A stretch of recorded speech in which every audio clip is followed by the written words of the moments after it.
বন্ধুরা, আমাদের চ্যানেলে আপনাদের সবাইকে স্বাগত জানাই। আজকের রেসিপি শুক্তো। পুরো ভিডিওটা শেষ পর্যন্ত দেখুন, আশা করি ভালো লাগবে। শুক্তো বানানোর জন্য এখানে বেগুন, গাজর, আলু, কাঁচকলা, উচ্ছে এবং সজনে ডাঁটা নিয়েছি এবং এখানে মিষ্টি আলু এবং পেঁপেও দেওয়া যেতে পারে। এবার সব সবজিগুলোকে আমি লম্বা লম্বা করে কেটে নেব।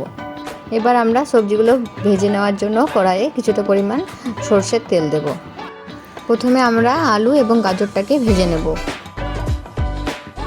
আলু এবং গাজরটা একটু ভাজা ভাজা হয়ে গেলে এখানে আমরা সজনে ডাঁটাটা দিয়ে দেব। এগুলো ভাজা হয়ে গেলে এগুলো তুলে নিয়ে অন্য পাত্রে রাখবো। এবার আমরা ওই তেলেই কাঁচকলা, উচ্ছে এবং বেগুন এক এক করে ভেজে তুলে নেব। এবার কড়াইয়ে আরেকটুখানি তেল দিয়ে তাতে তেজপাতা, শুকনো লঙ্কা, পাঁচফোড়ন দিয়ে একটু ভেজে নেব। তারপর এর মধ্যে আমরা বেটে রাখা আদা দিয়ে দেব। এরপর আমরা জিরে গুঁড়ো দিয়ে দেব। তারপর একটু কষে নেব। তারপর কেটে রাখা একটা গোটা টমেটো দিয়ে দেব। তারপর একটু কষে নেব। তারপর একটু নুন, স্বাদ অনুযায়ী নুন দেব,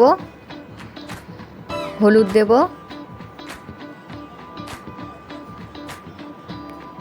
তারপর সব মশলাগুলোকে ভালো করে কষিয়ে নেব।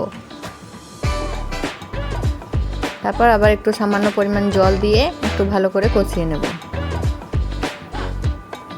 এবার মশলাটা ভালো করে কষানো হয়ে গেলে আমরা এতে সর্ষে বাটা দিয়ে দেব।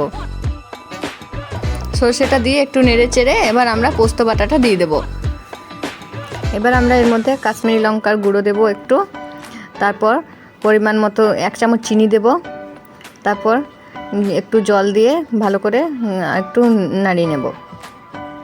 তারপর এর মধ্যে আমরা ভেজে রাখা আলু, গাজর এবং সজনে ডাঁটাটা দিয়ে দেব। তারপর এবার ভালো করে আমরা সবজিগুলো দিয়ে একটু সামান্য পরিমাণ জল দিয়ে ভালো করে কষিয়ে নেব।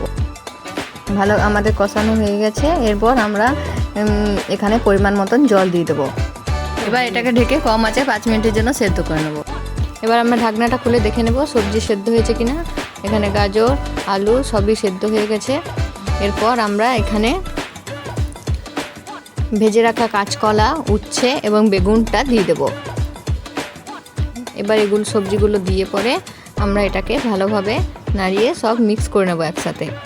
এরপর আমরা আবার 2 মিনিটের জন্য ঢেকে রেখে দেব। তারপর 2 মিনিট পর ঢাকনা খুলে এখানে 1 চামচ পরিমাণ ঘি দিয়ে দেব। ঘি দেওয়ার পর আমরা শুক্তোটা নামিয়ে দেব। আপনারা শুক্তো বানিয়ে গরম ভাতের সঙ্গে পরিবেশন করুন, ভালো লাগবে।